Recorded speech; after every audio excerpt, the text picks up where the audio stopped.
talked about creating custom classes, and that classes have attributes and methods. The primary use of a custom class is to model data. In fact, when we create a class, we're actually creating a new data type that we can use in things like lists or variables.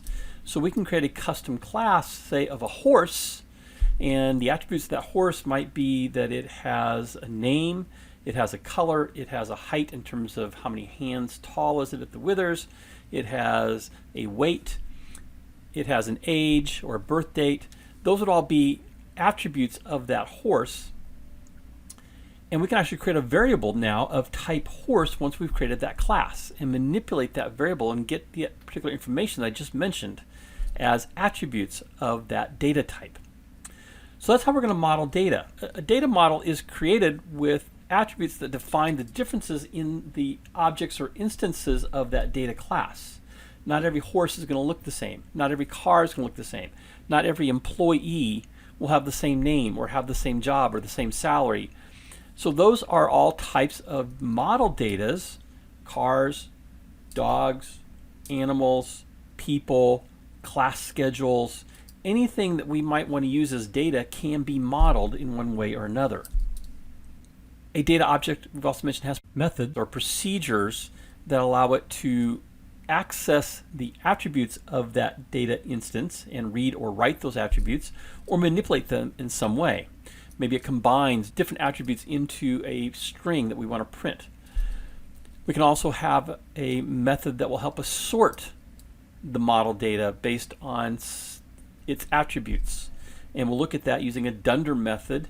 Dunder stands for double underline. A double underline method is kind of a special method called LT for sorting all of the objects in a list or other data collection. Let's say that we want to create a card game. Maybe we're going to create a rummy game, 500 rummy game, or gin rummy. We're going to have a deck of cards, but each card in that deck is a data item. And so we're going to create a data class for the different cards in that deck. We have 52 cards, each one is unique, and there's some attributes we can apply to those cards, such as the face of the card. So we have a jack, a 9, a 5, or an ace. What's its suit? Spades, hearts, diamonds, clubs. We can give it a value, which might be a ranking in terms of how it might be displayed in a hand in a particular order, and maybe the number of points. So with these 4 different cards, you can see the face, the suit, the values, and the points. I also added a status attribute of where is that card located in our game. Is it in the unshuffled deck? Is it in a player's hand? Is it in the discard pile? And that way we can iterate through the deck of cards, of all 52 cards, and figure out where cards are as the game is being played. And again, we would call those 5 things the attributes of our data class. So we create the objects in our program by defining a class, and we're going to do that a couple different ways. We can do it as a separate file and then import that data class file into our program. We can also create the class in our main program as a separate area, create the class at the top, and then have our main program accessing that class. There's advantages and disadvantages of each. I typically create the class in a separate file, and that makes it easy then for me to reuse it. So I might be creating a rummy game now, but maybe I want to create a solitaire game next week. Maybe I want to create a Go Fish game. We might use that same deck in all of those different programs. So by having it as a separate class file, all we need to do is import it. Once we've created that class, we're going to create instances of that class. Think of the class again as a blueprint. We're going to take our 52 cards and create 52 different instances of those cards. And each one of those cards will be unique in terms of the face, the suit, the value, and the points. And then we'll add in the status. We're going to use a dunder method called init. This is the initializer. This is what is called when we try to append a new object to a list of our type card. So we call these double underlines or dunder methods because it's 2 underlines, the word init, and a double underline, and then the body of our method. There are other dunder methods. These are special methods for classes. Let's take a look at how we might do this in creating our card class. Let's take a look at the card.py file, which is our card class. And notice that it starts with the word class, and the class name is card with a capital C. So we want to name our files with a lowercase and the class name with an uppercase is the tradition.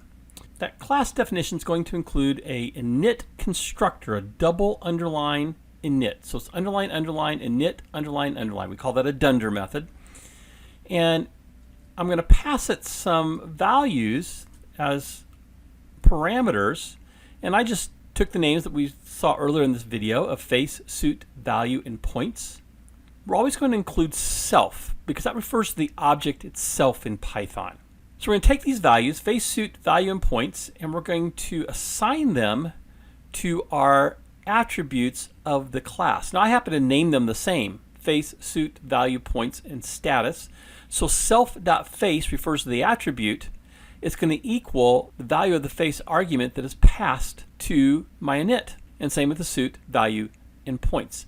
I'm also going to create another attribute called status and assign it dec as a string name. We're going to start with everything being in our dec. Later, we'll see how we can change that to be hand 1, hand 2, hand 3, discard pile, whatever you want to use for status.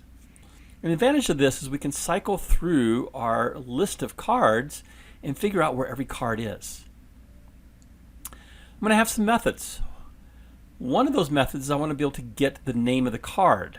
So I'm going to take the face and the suit, let's say Jack of Spades, and I want that to be a string that is returned. So my def get card name, the method's always going to include self against the object itself, and we're going to take return self.face, concatenate to that a string of, and concatenate to that the suit value of self. So 3 of clubs, Jack of Spades, 10 of diamonds, so forth. I also created a what we call a setter, and I want to set the status value, passing it a new value. This is how we're going to change that status from dec to something else. So self.status equals new status. That is my card class saved as card.py. We're going to create a main program then that will read data in from a data file. So I created a data file over here on the right of all the cards. So all the spades here first, deuce of spades, 3 of spades, 4 of spades. The 2 here is the value of that card, so 2, 3, 4 through 10. And then Jack is 11, Queen is 12, King is 13, Ace is 14. This will allow me to arrange cards in the typical ordinal order of cards. And then the 4th value here is the points. This would be the points I might use for a rummy game. The deuce through 9 are all 5, 10 Jack, Queen, King are worth 10 points, and the ace is worth 15 points. That continues on for all 52 of those cards. Now let's write our program to use this data by funneling it through our card initializer. So here is my card demo. I have card demo 1.py. I'm importing the card file. So that's my class definition is part of that card.py. These need to be in the same directory. Now when you import card by itself, when you later refer to that card class, I'm going to highlight it down here, I have to use the name of that import card, the name of the file, dot, and then the class itself, the uppercase C. So lowercase card, uppercase card. An alternative, I'm going to comment out import card, and instead I'm going to import card, I'm going to go from card, import card with a capital C. That's going to import my class definition from that card file, and now what I can do is rather than saying card.card, I can just say card. I kind of think that's a better approach, but both ways work. As we've seen so many times, when you're programming, there's always more than one way to do something. It's really a large matter of personal preference. But you'll see both as you look at people's code. So that's the difference there. So I'm going to import card, my card class, from the card file. I'm going to import my random class so I can randomize the order of cards. And then I'm going to have some global variables. Dec is going to be a list. Actually, it's all going to be a list. Dec, which I no longer have used cards. I'm going to take that out. I did things a little bit differently by adding in that status. So global dec, hand 1 and hand 2. Those are all empty lists to start with. Here's my main program. I'm going to use hand 1 and hand 2 in showing the hand, so I bring those in, but I'm going to populate the deck. Here's the populate deck method. I'm going to use the deck global list. I'm going to open up my cardDeck.csv. That was the data file that we saw back here. I'm going to clear the deck list. I'm going to read in that first file, or that first line. That first line was face, suit, value, and points. That just tells you what each of these things are on each of the data records. I don't need that. So I'm going to read in that first line and do nothing with it. Just kind of ignore it. Now I'm going to take card data and read in all the other records. I'm going to split those on the carriage return, or the new line character. That should give me 52 lines. There's actually probably maybe a blank line at the end, so maybe I'm going to get 53. That's okay, we'll handle that blank line. So now I'm going to cycle through that card data for record in card data. So when I split these on the new line character, I'm getting a list called card data. So 52, 53, maybe even 54 records if there's 2 blank lines. I'm going to cycle through those. If the length of record is greater than 5, meaning it's not a blank line, or it's not just a new line character, an empty line. So as long as it's more than 5 characters, I know there's some data there. I'm going to take that record and split it now on the commas, because remember, my data here is comma separated. This is a CSV file, comma separated value file. So it's a text file, but it's everything separated by commas. So I'm going to split in the commas and put those into a list called field. Now, here's what we're going to call my init, deck.append. We're going to call the card method. When I say card, and I'm going to pass it some values, field element 0, field element 1, field element 2 is going to convert to an integer, and field element 3 converted to an integer. That is the 4 items here in each record. And they're going to align to my init of face, suit, value, and points. So when I call the card method, what it's actually going to do is execute this init method. That's going to populate my deck list with my 52 cards. Pretty easy to do. Now I could have hard-coded each of those in by taking those 52 lines of code and appending deck to all those different 52 values for each of these. And that's an option, considering your card deck probably is going to change. I think it's easier to read a data file in, and that then also allows me to have multiple data files, because I might want to use this in another game, but maybe my point values are different. In a blackjack game, point values would be very different. Then I'm going to shuffle the deck.